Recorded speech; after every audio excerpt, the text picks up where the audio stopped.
projects. It's a great example of a community-based collaboration where Community Care Peterborough saw an opportunity to do some intergenerational programming and run some talks with Trent University students. And they went ahead and contacted me at Trent University and the Trent Centre of Aging and Society and also the School of Education. And now we're here watching Trent University students present to older people in the community and part of the first session of what we're doing, which is a really nice way to see impact right away from the university. So this project is literally about bridging generations and talking about the local history, and so I got to do that in telling untold stories of Lakefield, and I actually took the approach of looking at Lakefield's heroes. And so there's so many stories to be told, and so today I'm hoping to just really let the community see that, you know, everybody can be a hero. As a teacher, being able to not only go inside of the archives and divulge yourself into all of the information that's there, but actually going into the community and talking to people one-on-one, it was an amazing experience. And also, I had bridged in a lot of my previous placement, and I actually got the students involved in it as well. And so it's not only bridging the generations for the people living in Lakefield, but it's all generations, no matter who you are, no matter what you're doing. So it was honestly such an amazing experience to be a part of. Events like this, partnerships like this between the Trent Centre for Aging, the Education Department, and the greater Peterborough community through organizations like Community Care are really critical to our community's health and well-being. We've heard why it's important for Trent to continue to stay involved in the greater community, and this is a really great example of that. What better way for Trent University students who are coming from outside Peterborough to get to know this incredible community than to dig deep into our roots and to share our own stories with us, untold stories that we've not heard. And also, there's something to be said about the intergenerational exchange that happens between Peterborough's youth and our community's elders, and that's priceless. Today I'm presenting on entertainment in Millbrook, specifically what it looked like when it was founded as to what it looks like now in Millbrook on a global scale. I hope they laugh. I hope that they really get to see a side of the community they haven't been able to see, and I hope that there's maybe some facts that they go, oh right, I remember that. I remember that organization being around. I remember that concert. That would be for me wonderful. What took you to teaching? Because you did all this amazing stuff, and then what? Well, my dad had lectured at McGill years back, so that was in the background.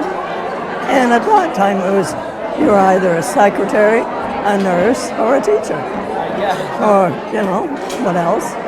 And it was sort of a toss-up. Well, I taught so many of the kids, and now I see pictures on Facebook of their grandchildren, their children, and I'm amazed, you know, I keep in touch. The students have worked so hard. They've been working with the archives, with local historians, and with community members to build these projects. I hope the teacher candidates are able to take away a sense of the work that historians do, so that we've sat with primary documents and attempted to make sense of the lived experience of people in this area, and I think it's a really exciting opportunity for them to take this knowledge of how historians construct histories and take that into their teaching. Well, I think it's really important for students in the university these days to understand that, especially when they're doing historical research with elders, that you can't get all the answers off the internet. You've got to walk into the space where they occupy, and talk to them face to face about their lives. My favorite thing is the talking to the people, because they have so many fantastic stories. And as a student of ecology, I am a believer that everything is connected to everything else, and one story leads to another. And especially if you're talking, as we've been doing in the communities, individual communities, these folks have all lived together for a long time in a place, and they might have one story and somebody will say, well, I heard that story too, but it's a little different the way I saw it.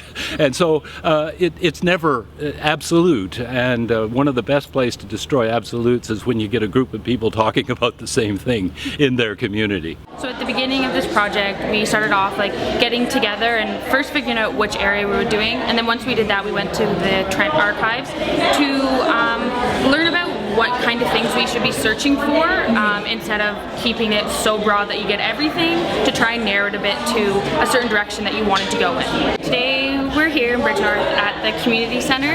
I'm going to be talking about Chemung area, and I'm going to be focusing on the Irish immigrants that settled in the area and the impacts of what they did, how it influenced what the community is today. I feel like it'll be important for the students to really dig deep into their own history. Like it's helpful to understand where you came from, to understand like why certain things happen today. I'm hoping with initiatives like this that you start to see a reflection on Canada's history. There's a lot of movement towards bringing in new culture, new people, but we can't forget that Canada does have a history, and that the people that have been living here, their histories, their lives are worth celebrating as well. I think the volunteers have really appreciated having a Trent student present to them, for one thing. I think often it's a great way for us to start to build a stronger relationship between Trent University and the community.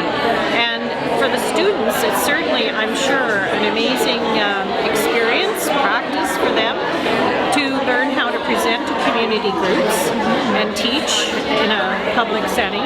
But for the community care volunteers, it's a chance for them to know how much they're appreciated when such an event is put on. Community care as an organization treats their volunteers very well and appreciates them.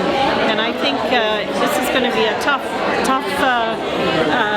scenario to match next year, because it's a special thank you that these folks are getting this year. And tying in with the Canada 150 year has been a fun focus as well. There's this perception that small communities and small towns don't really have much history, or that there is a foundational date and nothing really happened since then. So I've been most surprised by just the wealth of it. It's everywhere, under every rock, every tree, every bridge, every town hall. There's also this equal perception that Canada doesn't have much history, but it's there and it's deep, and it doesn't even need that much digging to find.